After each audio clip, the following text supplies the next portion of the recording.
Councilman, opening comments? Not yet.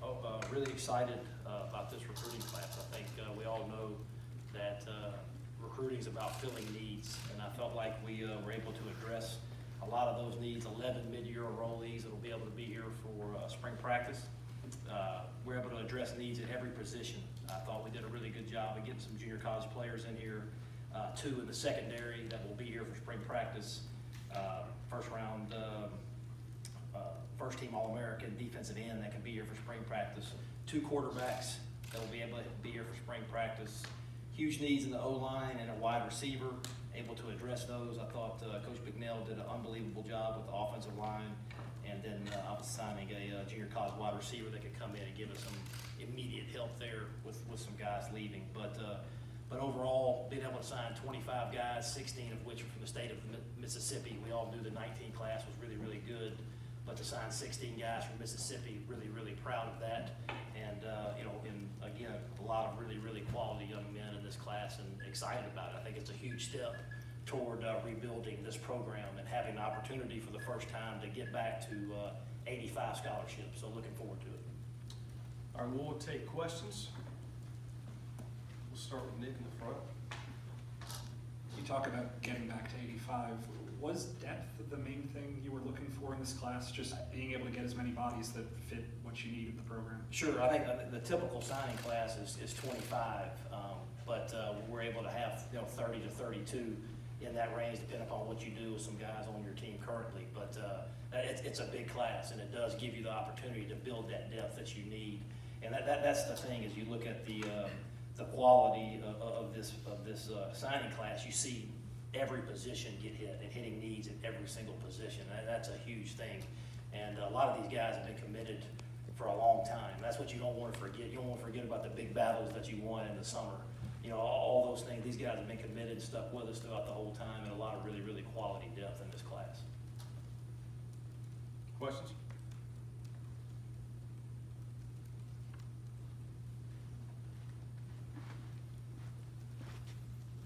Matt, there's been a lot of focus on linebackers for you guys for a couple of years. Do you feel like you sign people there who can compete and get on the field early? Well, you know what? I think we have some young linebackers with Momo and Jaquez. I think that's a good building block. But I think as we move forward into this February signing class, you can probably look for us to go find a junior college linebacker or another linebacker that can step in there and compete with those guys. Because you got Jaquez, you got Momo, and you got Willie, but you want to get some more guys that could come in there and compete.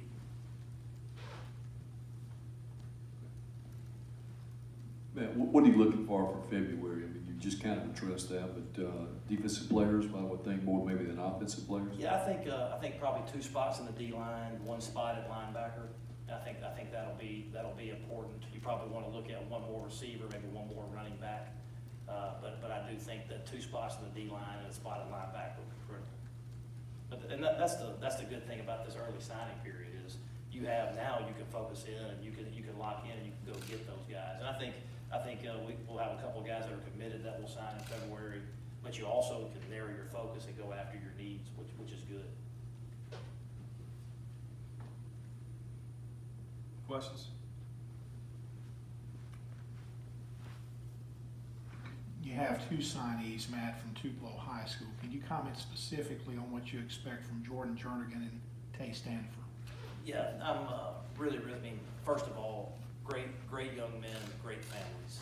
Really enjoyed getting to know those guys as people, but they're also really, really good players with a bright future. Tay had an unfortunate injury with his Achilles, so he'll have to get healthy, but he's an early enrollee. We'll be able to come in early and start rehabbing early. But Jordan he's a dynamic playmaker, and he'll fit right into our wideout room. So really excited about those guys. And you see Tay at linebacker, is that what I see on the sheet? I do. When he came to camp and we offered him out of camp, he was 195 pounds. When he came here the last time, he was 223 pounds already.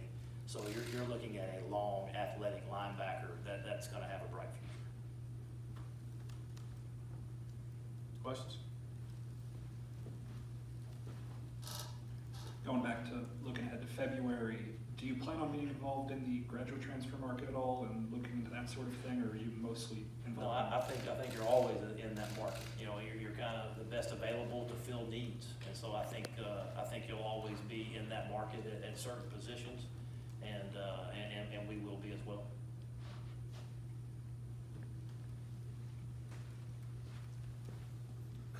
Matt, it seemed like you were able to make up some ground late there with some Horn Lake guys. Can you tell us when you got, I know a lot of times you don't like to talk about guys you didn't get, Right. but when were you informed on the decisions from those two? Today, and like you said, you don't want to focus on the guys you don't get. You want to focus on the ones you do get, because really one player or two players don't define your class. And again, this is another top 20 recruiting class, and there's a lot of great young men here, but and obviously those guys are good players, and they'll have great futures. But for us, you want to focus on the guys you did get, because those are the guys that are going to come in. That's what we're going to build this program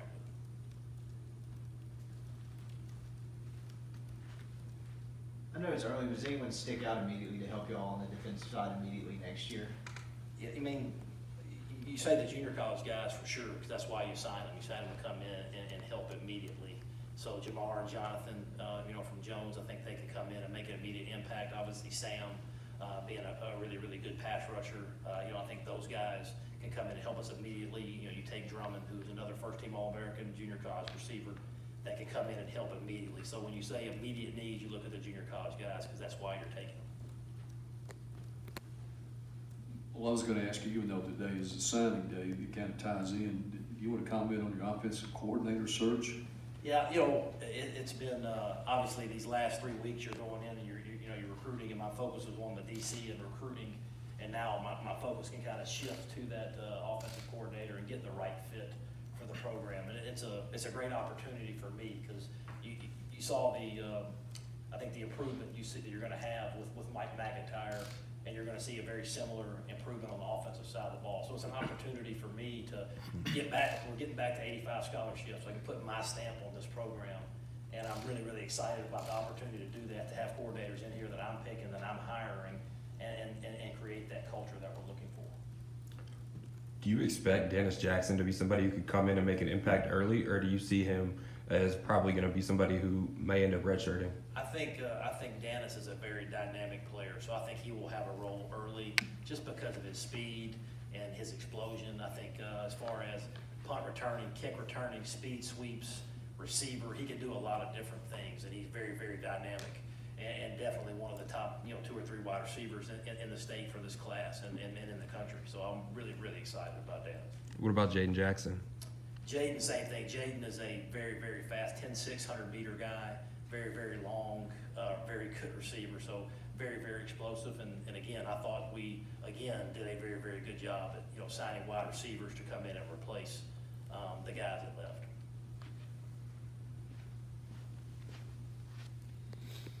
You ended up signing 2 players instead of Arkansas, 2 of the top 10. We haven't seen Arkansas be much of a priority over the last couple of years. What kind of went into their recruitment?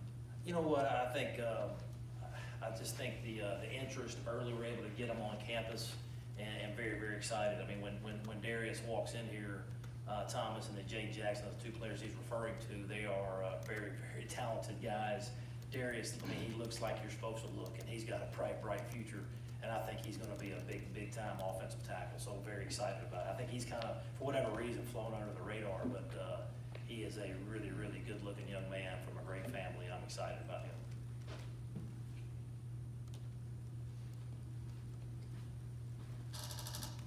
Going back to Mike for a second, can you kind of talk us through what the search process was like when you landed on Mike McIntyre, and how you kind of courted him to come back to Oxford? Obviously, it was a tough situation for him, but it ended up working out for us. I mean, he's a guy that I've worked with before. Unbelievable experience. We worked with him here. You immediately knew he was a great recruiter, a great person. If somebody that you want your son to play for, and then he leaves and he's got 7 years experience in the NFL under Bill Parcells with the Cowboys and the Jets. And then we would go to Duke, and he's able to rebuild that Duke defense basically from scratch. And then he goes to a San Jose State program that wasn't very good, and he wins there. Then he goes to Colorado, and they haven't been very good, and he wins there. So he shows that knack and that ability to turn things around very, very quickly. And part of it's knowledge, part of it's his passion, and part of it's him just being a really, really good coach and a good person. And so I think it was a no-brainer for me to be able to have a guy like that. I mean, he's the 2016 National Coach of the Year. So to have a guy like that come in and run your defense, and have a sounding board for me. So I think those are huge. But I think that was a huge hire for this program, and I think he's going to do a phenomenal job. Do you have a timetable for your offensive coordinator hire? I don't. I want to get the right fit because you know I didn't really feel like the offensive coordinator was going to affect this signing class, and for the most part it didn't. So I think just taking our time now and shifting our focus to that and getting the right fit, because I think there's going to be plenty of great candidates with all the success we've had on offense. For me, it's finding the right fit for my personality and the blueprint of the program.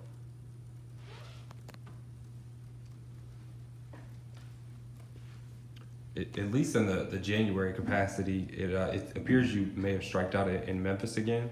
Have you got any plans to try to address that between now and February? Yeah, we'll try to address it in February with the remaining players that are still there. But obviously, we have a year-round recruiting plan that's based on relationships and getting those guys here and continuing to battle and to compete, and we'll continue to do that. When you talk about fit with